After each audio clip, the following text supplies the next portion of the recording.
네, 20대 대통령 선거 드디어 하루 앞으로 다가왔습니다. 대선 후보 모두 정치 명운을 건 마지막 유세에 나섰는데요.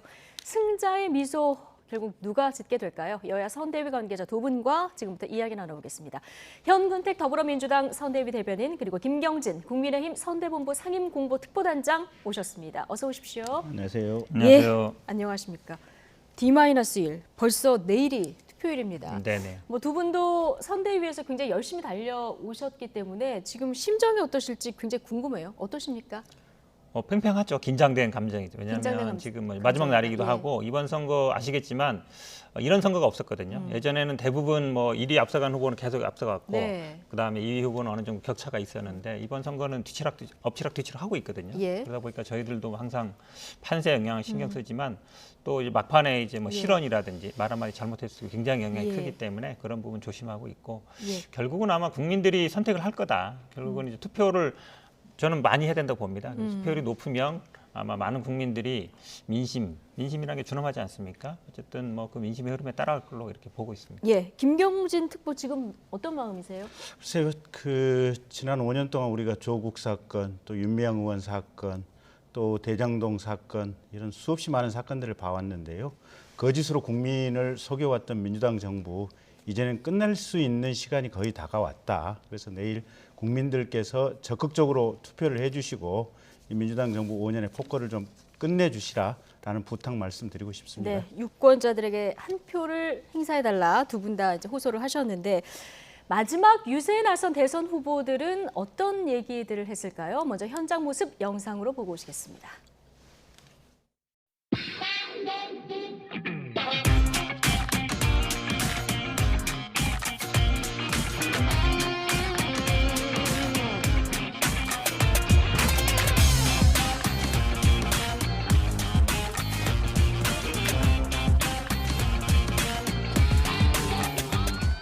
아니 여러분들 직장 다니면서 아는데 사장 엉망이면 그 회사 어떻게 돼요? 그런데 이 5,200만이 사는 이 거대한 대한민국 세계 10대 경제 강국 그리고 앞으로 세계 5대 경제 강국으로 성장해야 될 이 나라를 과연 무지하고 무능하고 무책임하고 남의 뒤나 열심히 파는 이런 과거로 퇴행하는 생각을 가지고 있는 이들라면 나라가 어떻게 되겠습니까? 절단 맞습니다. 절단 납니다.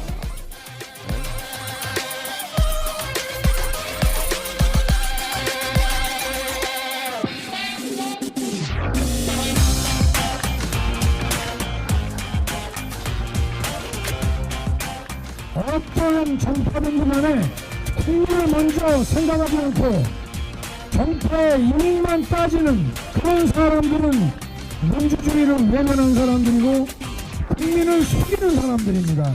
여의도의 문법도 여의도의 셈법도 모르는 사람입니다. 오늘 이 자리에 우리 제주 도민 여러분과 국민 여러분께서 불러 세워 앉혀주셨습니다. 누구에게도 붙인 것이 없고 어떠한 특허도 없습니다. 여러분. 지금까지 그 양당 후보가 대변한 것은 우리 사회 10%입니다. 지금 대한민국 10% 공화국이에요. 그런데 심상정에게 2배로 주시면 비정규직 관리가 2배로 늘어납니다. 그리고 세입자들의 서름이 2배로 줄고 정상등급과 2배로 빨리 앞당길 수 있습니다. 심상정에게 주시는 표만이 변화를 만들어낼 수 있는 표다. 소신정치만이 세상을 바꿀 수 있고 또 소신정치에 응답하는 소신투표만이 내 삶을 바꿀 수 있다. 여러분 고맙습니다. 투표해 주십시오. 소신투표가 모인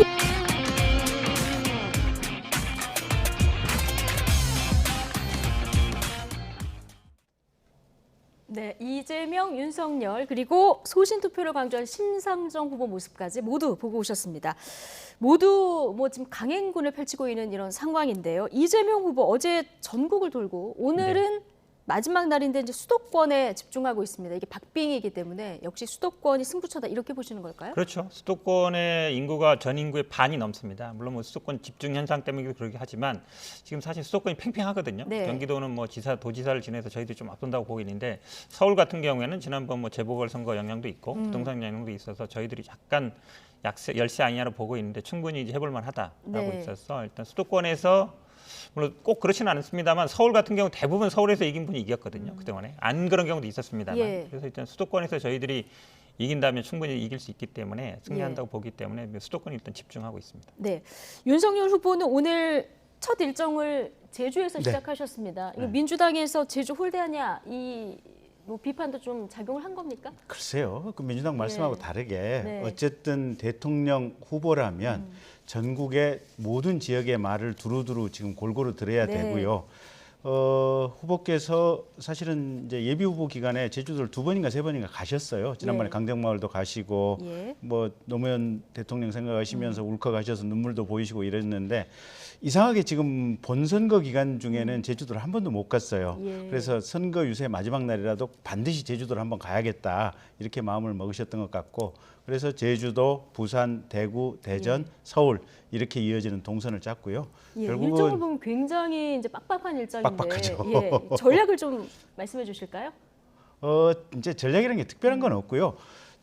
국민 전체의 의견을 듣는다. 네. 국가 전체를 화합시키겠다. 이런 메시지가 담겨 있고 결국은 마지막 순간에는 시청 앞에서 사실상 예. 실질적인 마지막 이제 피날레 유사를 거기서 지금 다 하거든요. 예. 7시 반에. 그래서 이제 저도 가볼 생각인데 어쨌든 국가의 중심에서 대한민국의 원칙이 무엇이고 대한민국에 나아갈 방향이 무엇인지를 국민들과 함께 마지막 유세로서 장식을 하겠다. 이런 뜻이 담겨 있다고 보시면 예. 됩니다. 제가 마지막 날은 제가 국민 한마디 안할 전체 수 의견을 없는데 듣겠다. 예, 제가 말씀- 고향이 제주도거든요. 네. 그러니까 한마디 안 할 수가 없어요. 왜냐면 이게 예. 논란이 됐습니다. 돈에서 예. 논란이 됐던 건데 당초에 처음에 간다 그랬어요.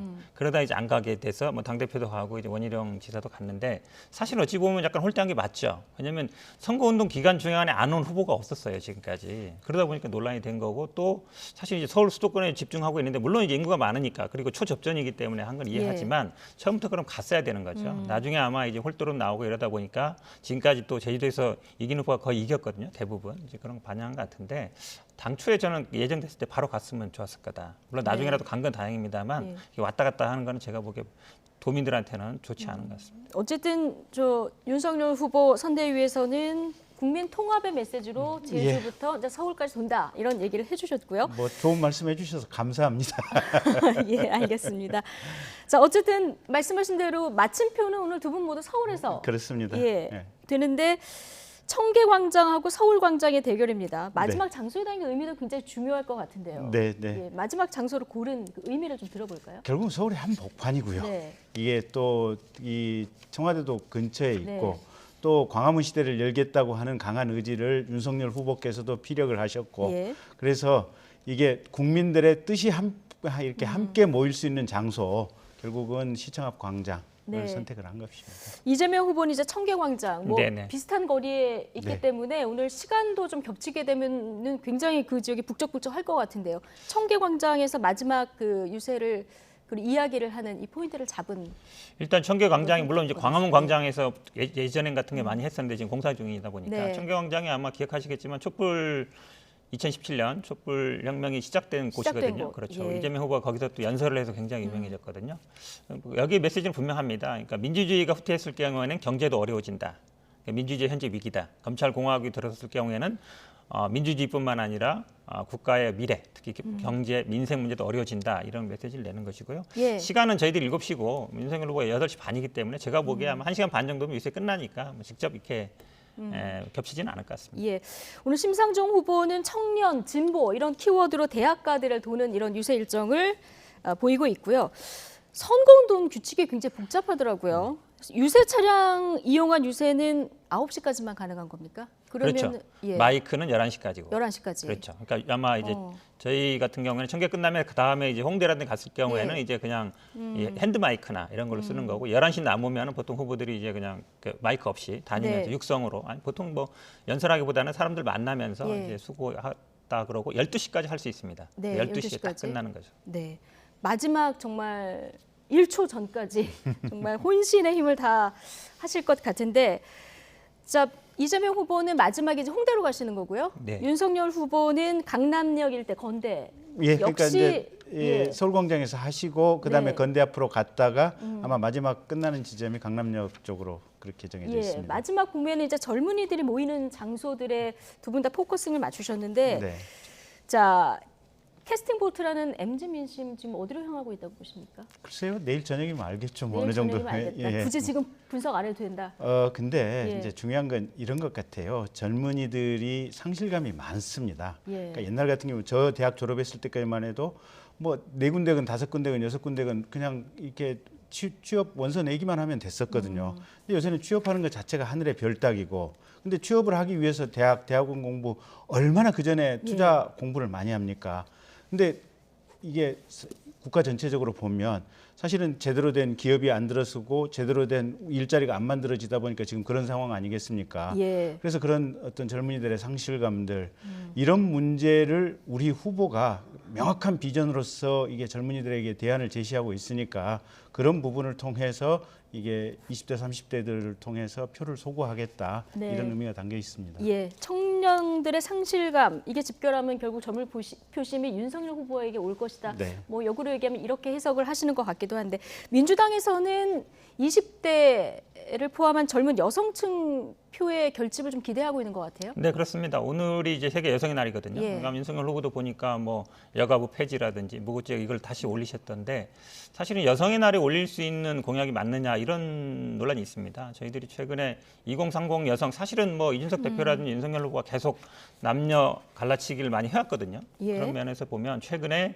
2030 여성 중심으로 커뮤니티나 이런 중심으로 해서 이재명 후보에 대한 지지세가 많이 올라오고 있습니다. 저희들도 예. 그런 걸 보고 있어서 사실은 막판에 그동안 어찌 보면은 2030 남성들만 바라보고 있다가 최근에는 이제 여성들도 좀 바라보는 것 같고, 저는 뭐 여성들도 본인의 소외되고 있다는 생각을 굉장히 많이 하고 있거든요. 예. 이제 윤석열 후보가 됐을 때는 여가부 폐지라든지 아니면 여성 정책이 후퇴하는 거 아니냐. 심지어 오늘 보니까 지난번에 외신에 뭐 자기 본인 스스로 페미니스트라고 했다가 오늘은 또 보니까 뭐 그런 말 한 적 없다 이러고 있는 거거든요. 그러니까 오늘 여성의 날임에도 이 여성 정책이 왔다 갔다 하고 있습니다. 네. 그런 걸 아마 여성들이 주의 깊게 보고 있는 걸로 알고 지금 있습니다. 저도 여- 한 말씀 예. 좀 비판에 이재명 후보님에 대해서 예, 비판의 예. 말씀을 드려야겠는데요. 결국은 이게 정책을 좋은 말을 하는 건 쉽지만 이게 실제 실천 의지가 있느냐, 얼마만큼 진실되느냐, 이제 이게 관건인데, 그 우리가 유튜브나 여러 이 매체를 통해서 형수 역설하는 거 적나라한 내용들 들어보셨지 않습니까? 그런 영혼을 가진 분이 진정하게 여성들을 과연 생각을 할 것인지, 이런 부분 하나 하고, 두 번째는 아무리 변호사로서 이게 어떤 직무상의 일이었다고는 하지만 이게 데이트 폭력으로 데이트 폭력이 아니죠, 살인이죠. 그러니까 예. 과거에 연인이었다는 이런 관계에 있었던 사람들 이렇게 살인하고 특히 가족들까지도 이렇게 다 죽인 사건에 대해서 법정에 가서 심신미약을 주장하는 이런 후보께서 사실은 얼마만큼 진정되게 여성에 대한 어떤 이런 의지를 가지고 있을지, 그런 부분은 국민들께서 아마 내일 투표를 통해서 판단하시리라고 믿습니다. 꼭 그런 얘기를 하시는데요. 뭐 의원님도 아마 변호사 생활 해보셨을 텐데 변호사 역할이라는 게 있습니다. 그리고 꼭 이렇게 형수 욕설 끝까지 말씀하시는데 아마 제가 보기에는 뭐 국민의힘도 할 게 별로 없다. 끝까지 아마 이런 얘기 하는 것 같습니다. 오늘 여성의 날이기 때문에 여성 정책 얘기하는 겁니다. 네, 여성의 날 여가부 폐지 공약을 다시 강조한 게 맞느냐, 현근택 대변인께서 조금 전에 이 얘기를 해주셨거든요. 오늘 문재인 대통령이 국무회의에서 여가부 폐지 뜨거운 쟁점이지만 여성가족부터 발전해야 된다 이런 메시지를 냈거든요. 이 부분은 어떻게 보십니까? 그러니까 여성에게 예. 실질적으로 혜택과 도움이 될 수 있는 이런 정책이 필요한 것 같고요. 굳이 그 해당되는 어떤 업무를 담당하는 기관의 이름이 네. 여성가족부일 필요는 없지 않습니까? 뭐 양성평등부가 될 수도 있고 예. 또는 또 다른 부처에서 그런 역할을 하면 되는 것 같고요. 그래서 그런 부분에 관한 국가의 기능을 잘 조정하겠다라고 네. 하는 것이 윤석열 후보의 공약입니다. 알겠습니다. 자, 어쨌든 이 초접전 판세 속에 여야의 승부 예측도 지금 엇갈리고 있는 이런 상황인데요. 자, 이준석 국민의힘 대표 그리고 우상호 민주당 총괄선대본부장 이야기 듣고 오시겠습니다. 이재명 후보의 막판 상승세가 아주 뚜렷합니다. 승리 가능성이 매우 높아졌다, 이렇게 판단합니다. 오늘 후보의 얼굴을 보셔도 알겠고 저를 보셔도 알겠지만 표정이 매우 밝아지지 않았습니까? 정치인의 얼굴에는 표심이 담겨 있다, 이렇게 얘기합니다. 아주 초박빙 상태이지만 흐름 자체는 윤석열 후보의 정책, 이재명 후보의 상승세가 분명하다. 특히 서울 지역의 변화가 매우 뚜렷하다. 2.5% 정도 승리할 수 있을 것 같다. 또한 저의 예측이 현실화될 것 같습니다. 저희 후보가 그 여론조사 블랙아웃 기간에 들어가기 전에 조사에 따라 좀 다르지만은 5에서 8% 정도 사이에 이제 좀 지지율 격차를 유지하고 있었는데 결국엔 나중에 이제 그때까지 마음을 정하지 못하셨던 분들이 이제 결국 그 투표 성향을 정하게 되면은 많게는 한 10%까지 차이 날 수 있다 이런 생각하고 있습니다. 그러니까 민주당에서 계속 이제 자기들이 뒤집었다 이런 얘기를 하는 분들이 있는데 사실 지난 서울시장 선거 때도 그때 사실 거의 15% 넘는 격차가 났던 선거인데도 끝까지 자기들이 뒤집었다 주장했거든요. 네, 자, 우상호 본부장 표정을 보면 알 수 있다 이런 얘기했는데 저는 현근택 대변인 네. 표정을 좀 읽어야 되는 겁니까? 예. 자, 어쨌든 지금 이준석 대표는 10% 포인트 차 넘게 국민의힘 윤석열 후보가 이길 것이다 이런 전망을 내놨는데 어떻게 보십니까? 뭐 희망사항으로 보이고요. 네. 지금 아마 이제 엊그제 아마 많은 분들이 그 뭐 받은 글이라고 많이 돌아다녔어요. 뭐 몇 개 언론사에서 했더니 뭐 9% 이긴다. 네. 사실 그 언론사에도 얘기했습니다. 우리 그런 거 조사한 적 없다라고. 예. 왜냐하면 이 선거 막판에 이런 게 항상 돌아다니는 게 마련입니다. 저는 뭐 표정도 중요하지만 말도 굉장히 중요하다고 봅니다. 후보의 말. 예. 말이 거칠어지는 분들은 별로 아마 현재 판세가 안 좋다라는 걸 스스로 인정하는 거거든요. 그럼 말이 거칠게 돼 최근에 있습니다. 윤석열 후보의 말이 좀 거칠어지고 있다 거칠죠. 이렇게 왜냐하면 보시는 이제 건가요? 그제 언론노조 얘기한 걸 보면 알거든요. 언론노조 왜 얘기인지 알아요. 뉴스타파 그 했던 분이 언론노조 위원장 출신자예요. 언론노조가 뭐 민주당 전이되다 무슨 뭐 언론노조 가만 안 둔다 이런 얘기를 하고 있습니다. 그러니까 거친 말을 하는 후보는 불리한 후보다. 저희들은 뭐 그렇게 보고 있고 이재명 후보는 뭐 그런 격한 발언이나 이런 게 없습니다. 그런 걸 아마 보면 국민들이 판단할 걸 보고 있습니다. 네, 어쨌든 여론조사 공표 금지 기간에 돌아다닌 뭐 받은 글 이런 것들은 가짜일 가능성이 높다 이런 얘기까지 해주셨고, 자 어쨌든 후보의 좀 발언이 좀 거칠어지고 있는 점 그리고 그 지금 민주당 선대위 관계자들의 표정 이런 걸 보면은 이제 상승세를 타고 있어서 결국 역전할 것이다. 민주당의 전망이 이런데요. 김경진 공보단장 표정도 밝아 보이는데 어떻게 전망하십니까? 글쎄요. 네. 우상호 선대 본부장님 표정이 그리 좋은 것 같지는 않으신데요. 아 그렇게 보셨어요? 예. 이거는 보시는 분에 따라서 뭐 다를 네, 수 뭐 있기 각자 때문에. 주관적인 예. 느낌이니까요. 예. 뭐 그걸 가지고 뭐라고 표현할 수는 없는 매우 우스운 얘기인 것 같고요. 일단 판세는 어떻게? 뭐 판세 지금 전망하십니까? 얘기하는 것도 우스운 것 같고요. 예. 일단 뭐 내일 저녁 한 7시 정도면 투표가 사실상 끝나니까 그리고 나서 이제 출구조사하는 거 보면 될 거고 뭐 전 국민들이 거의 잠 안 자고 개표 결과 지켜볼 거 아닙니까? 예. 그러면 모레 새벽 1~2시면 알 수 있겠죠. 그래서 금방 알 일이기 때문에 이걸 가지고 우리가 우세하다 우리가 이긴다 이걸 가지고 논쟁할 일은 아닌 것 같고요. 무의미하다. 예. 예. 다만 네. 제가 드리고 싶은 얘기는 저 같은 경우는 광주 또 전남이 이제 제 연고 지역이고 원래 근거 지역이거든요.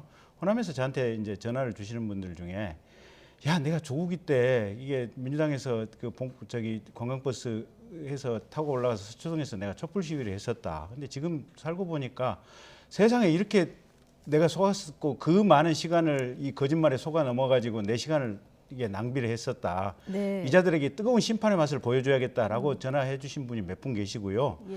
그다음에 지난번 민주당 당내 경선하는 과정에서 이낙연 후보를 지지했던 분들, 예. 뭐 문꿀 오솔이라든지 깨시민이라든지 이런 분들이 이 민주당 특히 이재명 후보와 관련된 거짓이라든지 또 살아온 궤적 자체가 워낙 부정부패 비리와 연관이 돼 있기 때문에 이런 후보는 내가 민주당 당적을 여전히 가지고 있지만 도저히 지지할 수 없다. 예. 그래서 나는 민주당 당적을 가지고 이번에는 윤석열을 지지하고 윤석열을 당선시켜야겠다. 이런 분들의 뜨거운 목소리가 있습니다. 예. 그래서 그런 목소리들이 아마 투표에 반영이 될 거고 네. 결국은 모레 새벽 1~2시면 국민들께서 알 수 있을 것이기 때문에 내가 유리하다, 예. 표정이 어떻다 이런 거 굳이 불필요한 얘기 아닌가 싶습니다. 알겠습니다. 어쨌든 기록적인 호남 투표율 이게 이제 네. 이재명 후보 지지층이 결집한 거 아니냐 이런 전망도 나왔는데 네. 지금 현장 목소리를 들어보면 꼭 그렇지 않다 이런 그 그러니까 현장 정확히는 예. 제가 들어보는 목소리는 그래요. 이재명 후보 측 호남에서 예. 이재명 후보 지지가 결집한 건 맞아요. 네. 어마어마하게 결집을 했어요. 근데 네. 호남에서 이재명 후보 지지에 대한 결집을 하니까 또 호남 내부에서도 반 이재명에 대한 생각을 하시는 분들이 예. 또 거기에 따라서 결집을 했어요. 그래서 예. 호남 내부에서는 이게 결집 또 역결집 이게 계속해서 이게 순환을 일으키면서 호남 내부의 사전 투표율이 어마어마하게 높아진 것 같아요. 아, 그렇군요. 결집과 역결집이 이제 얽히면서 높아졌다 이렇게 분석을 해주셨는데 호남에서 이재명 후보 최종 득표율 어느 정도로 예상하고 계십니까? 저는 뭐 한 70대 후반, 80% 70대 까지는 후반. 가능하다고 봅니다. 아, 지금 왜냐하면 여론조사상보다는 좀 높게 나올 지금 것이다. 아마 윤석열 후보 측에서 뭐 30% 얘기하지만 예. 뭐 예전에 아마 10%, 11% 정도가 최고였거든요. 그보다는 뭐 더 나올 수 있지만 사실은 이제 뭐 호남이 예전에도 사전 투표는 굉장히 높았습니다. 근데 이제 그때보다 격차가 더 많이 높아졌거든요. 아무래도 저는 뭐 단일화 영향이 굉장히 크다고 보고 있습니다. 예전에 뭐 안철수 후보가 아무래도 안철수 전 후보죠. 호남에서 정치를 기반이 있었거든요. 그러니까 네. 지지율도 여론조사 보면 많이 나왔습니다. 그분들이 이렇게 하루아침에 갑자기 태도를 돌변해서 국민의힘 후보를 지지해주는 네. 그거를 사실 용납하기 쉽지 않다 이런 분들이 굉장히 많거든요. 그러니까 아마 그런 표심들이 많이 반영됐다고 보고 있습니다. 지금 여론조사 공표 금지 기간인데 어쨌든 지금 민주연구원이나 여의도연구원에서는 여론조사를 자체적으로 계속 네. 하시잖아요. 후보들은 이 보고를 다 봤습니까? 그게 사실 뭐 최소한 저한테는 우리 네. 현근택 대변인께는 가는지 안 가는지 모르겠는데 네. 저는 핵관이 아니다 보니까 저한테까지는 안 오고 김영진 의원님까지 안 예, 여의도 연구원 여론조사 결과는 저한테도 안 오고 있는 현근택 상황이고요. 대변인 저도 핵관이 아닙니다. 근데 예. 아마 틀림없이 추정컨대는 네. 후보들에게도 정확한 얘기를 안 할 가능성이 높아요. 아, 왜 그렇습니까? 왜냐하면 가령 수치가 너무 좋으면 예. 후보가 혹시 우쭐해야 할까봐 하는 그런 우려가 있을 거고 참모진 입장에서는 또 수치가 안 좋아서 지는 결과다 이러면 후보가 또 기가 빠질 수도 있거든요. 보면 그래서 후보들에게는 그냥 이거는 수치가 좋든 안 좋든 당신이 예. 이게 국민들을 설득해야 되는 문제고 당신의 선거니까 이게 목숨 걸고 해라 예. 이런 얘기만 하지 수치를 사실은 선거 한복판 특히 막판 직전까지는 얘기 안 할 가능성들이 양 캠프 공이 높아 보입니다. 아, 그렇군요. 표정에서 드러나기 때문에. 근데 그렇죠. 근데 그러다 보니까 예. 이 두 분 다 이 표정이 사실은 수치를 모르고 하는 표정들일 가능성이 높습니다. 알겠습니다. 재미있는 현상인데 예. 이제 이준석 대표는 항상 이제 방송에 나와서 내부적으로 조사를 해보면 여연에서 조사를 했겠구나라고 지금 얘기처럼 뭐 10% 이긴다, 8% 이긴다 이런 얘기를 하잖아요. 물론 뭐 여연 조사들을 정확할 수 있겠죠. 하지만 그것도 어찌 보면 사실상 공표하는 거랑 마찬가지인 거예요. 그러니까 그게 약간 심리적인 뭐 예. 밴드웨건이라든지 이런 효과를 노리는 거거든요. 예. 그렇긴 한데 제가 보기에는 그게 또 SNS에서 많이 돌아다닙니다. 그 얘기를 하면은. 근데 그게 물론 가장 좋은 방법은 이 블랙아웃 기간을 없애는 거예요. 그런데 그 다음에 만약에 없앤다 하더라도 안 없앤다 하더라도 그런 걸 너무 이렇게 막 유통하는 것도 제가 보기엔 좋은 현상은 아닙니다. 예. 그나저나 송영길 대표 어제 그 피습당하는 장면 보면 굉장히 걱정을 했었는데 다행히 아주 중요한 부위는 좀 피해 간 것 같습니다. 오늘 붕대 감고 유세 현장에 바로 나타나셨는데 네네. 뭐 괜찮으신 겁니까? 일단 뭐 마지막 날이기도 하고요. 네. 보니까 아마 안쪽까지 다치지는 않은 것 같고 이제 밖에 부분이 다쳤기 때문에 예. 뭐 봉합 수술을 해서 5바늘 정도 꿰맸다 그럽니다. 근데 아마 마지막 날이고 또 그 전에 또 이제 다리 아플 때도 여기 YTN도 나와서 저 인터뷰도 하고 그러지 않았습니까? 예, 아마 마지막 맞아요. 투혼을 예. 불살리는 걸로 보입니다. 예, 지금 오늘 그 붕대를 감고 모자를 쓰고 좀 유세 현장에 동참한 이런 모습도 보고 오셨는데요. 어쨌든 마지막 한 표까지 끌어모으기 위해서 후보들도 그렇고 지금 당에서도 그렇고 선대위에서도 그렇고 마지막 그 총력전을 펼치는 이런 모습 볼 수 있었습니다. 자, 그런데 높은 사전 투표율에 힘입어서 이번 대선 투표율 지금 80%를 넘길지 이 부분도 관심인데 찬물을 끼얹은 사건이 바로 그 선관위의 투표 부실 관리인데 지금 투표 과정에서의 어떤 부실함뿐만 아니라 투표한 보관 과정에서의 예. 부실함도 또 드러났어요. 어떻게 보고 계십니까? 일단 선관위의 어떻게 보면 업무에 대한 엄정함이 많이 흐트러졌다라고 봐야 될 것 같고요. 그래서 CCTV 가리고 나서 지금 투표된 것을 보관했던 부천 선관위 같은 경우는 특히 부천 선관위 사무국장님 같은 경우는 아마 엄정한 징계가 있어야 된다고 봐요. 예. 그래서 신속하게 거기에 따른 어떤 페널티 벌이 부과되어야 될 것 같고요. 그다음에 애시당초 지금 사전 선거 과정에서 이게 이렇게 이제 제도를 설계했던 부분과 관련해서는 선관위 내부에서도 저렇게 했을 경우에 문제가 생긴다라고 하는 내부 직원들의 지적도 있었다는 것 같고요. 예. 두 번째는 선관위의 그 기획안을 받아본 일선 동사무소 공무원들도 이래가지고는 틀림없이 문제가 생기고 법 위반이다라고 하는 지적이 있었다는 것 같고요. 그 이전에 국회에서 문제 제기를 했을 때 선관위 이게 사무총장이 이거 맞다 안심하시라고 큰 소리 쳤지 않습니까? 잘못된 판단을 한 거 아니에요 보면. 그래서 선관위 사무총장이나 사무처장님도 이번 대통령 선거가 끝나고 나면 사실은 문재인 대통령이 엄정하게 뭔가 이게 인사조치라든지 징벌이 있어야 된다라고 봐야 될 것 같고요. 차제에 사실은 이게 CCTV를 이게 통해서 감시하는 이 공간이라든지 이런 부분을 아예 정확하게 어디다 어떤 규격으로 만들고 어떻게 보관해야 되는지 이 매뉴얼이 좀 정밀하게 만들어져야 될 것 같아요. 그래서 그런 부분이 좀 더 정치하게 만들어지지 않는다면 이게 대한민국의 어떻게 보면 절차적 민주주의에 대한 국민들의 믿음이 사라질 수도 있잖아요. 그래서 이번 계기로 해서 선관위가 업무상 많은 허점이 있다. 그래서 거기에 대해서는 인적으로 혼나야 될 부분들은 혼나야 되고, 그다음에 두 번째는 규정을 정비해야 될 부분들은 규정을 좀 세밀하게 정비했으면 좋겠다라는 의견입니다. 지금 김경진 의원님 말씀하신 그 부분이요.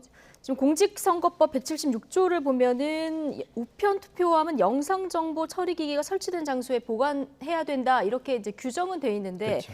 지금 이 CCTV가 없는 것도 있고 또 여러 가지 이유로 이제 가려는 이런 것도 등장하다 보니까 이 매뉴얼 마련 앞으로 좀 이게 정비는 해야 법 위반이죠, 당연히. 왜냐하면 이 보관해야 되는 거기 때문에 제가 봐도 심각한 문제고요. 사실은 이제 이게 여야들 국회에서는 논의가 됐었습니다. 이미. 왜냐하면 투표 시간도 9시까지 하고 그랬거든요. 예산도 늘려주겠다 한 거고. 근데 본투표만 또 시간을 1시간 반만 늘린 겁니다. 사전투표 늘리지 않고요. 그러니까 선관위 구조가 제가 보기에는 왜 그러냐면 중앙선거위원장은 대법관이 하고 시도선거위원장은 지방법원장이 하고 시군구 선거위원장은 부장판사가 합니다. 근데 이분들은 비상임이에요. 그러다 보니까 실질적인 업무는 사무국장이나 사무처장들이 합니다. 근데 이분들이 법적인 책임은 없어요. 그러다 보니까 사실은 비상임인 이거는 겸직으로 하는 거거든요. 당장 나와서 하는 게 아닙니다. 이게 어떤 책임 소재가 약간 불분명한 것도 분명히 있습니다. 제가 보기에. 물론 법관을 임명하는 이유는 있어요. 중립적으로 해야 된다는 건 있지만 이렇게 문제가 됐을 때 누구 책임으로 할 거냐 이렇게 문제가 되는 거거든요. 그래서 저는 이 선관위 조직 자체를 좀 손볼 필요가 있다. 지금 말씀하신 것처럼 사무처 직원들은 항상 약간 수세적으로 하거든요. 일이 늘어나거나 아니면 이런 것들을 좀 어찌 보면 좀 곤란하게 할 수도 있기 때문에 책임지는 자와 업무를 하는 자, 업무를 실제로 하는 사람이 책임지는 게 맞거든요. 그런 구조로 좀 이번 기회에 바꿀 필요가 있다고 보고 있습니다. 자, 어쨌든 내일 투표일인데 내일 혼선이 있으면 안 되는 이런 상황인데요. 선관위에서 대책을 내놓긴 했습니다. 근데 6시부터 7시 반까지 내일 직접 투표하며 투표를 넣는 것으로 정리가 됐는데 일단 내일 6시까지 온 일반인 투표자들도 기다려서 투표를 해야 될 수도 있고 그리고 5시 50분부터 이제 이동이 가능하신 확진자 투표도 6시부터 시작이 되기 때문에 이 사이에 어떤 세부적인 절차들이 좀 마련돼야 될 것 같다. 앞서 이제 변호사 저희가 모시고 얘기 들었을 때 이런 얘기를 하셨거든요. 그런 부분이 좀 필요할 것 같습니다. 그래서 어쨌든 이번에는 내일은 현장에서 집행 과정에서 절대로 혼선이 생기지 않도록 만전을 기해야 될 것 같습니다. 알겠습니다. 이제 오늘 자정까지 유세를 하고 내일 유권자의 표심이 어디로 갔는지 최종 드러나게 되는데요. 자, 진인사 대처명이겠죠. 오늘 두 분 말씀은 여기까지 듣겠습니다. 현근택 더불어민주당 선대위 대변인, 김경진 국민의힘 선대본부 상임공보특보단장 오늘 두 분과 함께했습니다. 고맙습니다. 고맙습니다.